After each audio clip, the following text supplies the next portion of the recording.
মা জননী মুক্তা সরকারের লেখা একটি গান আমি করি। তারপর আমার মোমেন ভাই তার পছন্দের একটি গান আছে, ওই গানটি করে আমি বিদায় নিব। ধন্যবাদ। আসলে বিচ্ছেদ যখন চলে এসেছে, ভালোবাসা এমন একটা জিনিস,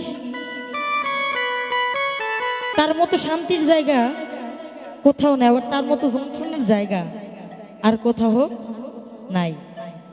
তো দুইটাই উভয়ের জন্য।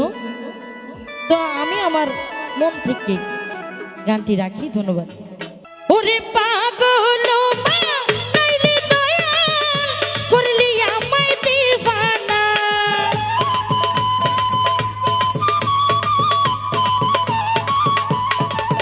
ওরে পাগল মা নাইরে দয়া করলি আমায় দিবানা, তোরে ভালো তোরে ভালো তোরে ভালো বাইশারে আমার শান্তি হইল না দয়াল, তোরে ভালো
ভালোবাসায় আমার শান্তি হইল না।